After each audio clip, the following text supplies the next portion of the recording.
কর্কট রাশি জাতক জাতিকাদের জন্য এপ্রিল মাস কেমন যেতে চলেছে? এপ্রিল মাসে কিন্তু আপনাদের সেভিংস এর জায়গাটা কিন্তু আপনাদের একটু সাবধানে বা একটু সেভিংস থেকে খরচা হয়ে যেতে পারে। সেভিংস এর জায়গাটা কিন্তু আপনাদের একটু খেয়াল রাখতে হবে, কারণ আপনাদের কিন্তু সেকেন্ড হাউসের উপর দিয়ে কেতু ট্রানজিট করছে। সেই জন্য হঠাৎ করেই আপনাদের লস হয়ে যেতে পারে, সেভিংস এ ঘাটতি হতে পারে। এই জায়গাটা আপনারা কিন্তু একটু খেয়াল রাখবেন। আপনাদের হঠাৎ করে ঠান্ডা লেগে যেতে পারে, গলায় ব্যথা হতে পারে। অবশ্যই আপনাদের আত্মীয় পরিজনদের সাথে সম্পর্ক ভালো থাকবে, কিন্তু আপনাদের হেলথের দিক দিয়ে কিন্তু পেটের সমস্যা, পেট জাতীয় আপনাদের সমস্যা হতে পারে। বাইরে থেকে কাজের ক্ষেত্রে অপরচুনিটি, বিদেশ ভ্রমণ বা বিদেশে গিয়ে পড়াশোনার সুযোগ কিন্তু আপনাদের কর্কট রাশি জাতক জাতিকাদের জন্য কিন্তু এপ্রিল মাসে দেখা যাচ্ছে। কর্কট রাশি জাতক জাতিকাদের জন্য কিন্তু এপ্রিল মাসটা একটু গাড়ি ঘোড়া খুব সাবধানে চালাতে হবে। 8th হাউসের উপর দিয়ে মঙ্গল রাহু ট্রানজিট করছে।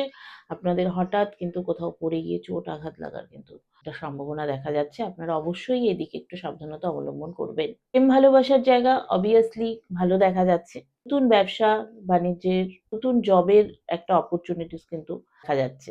কর্কট রাশির জাতক জাতিকারা যারা ক্রিয়েটিভিটির রিলেটেড লাইনে আছেন, যারা মেকআপ আর্টিস্ট বা ফ্যাশন ডিজাইনার, যারা ক্রিয়েটিভ লাইনে আছেন, তাদের কিন্তু এপ্রিল মাসটা যথেষ্ট ভালো যেতে চলেছে। ওভারঅল কর্কট রাশিদের জন্য এপ্রিল মাস যথেষ্ট ভালো যেতে চলেছে। ভিডিওটি ভালো লেগে থাকলে অবশ্যই লাইক এবং শেয়ার করবেন।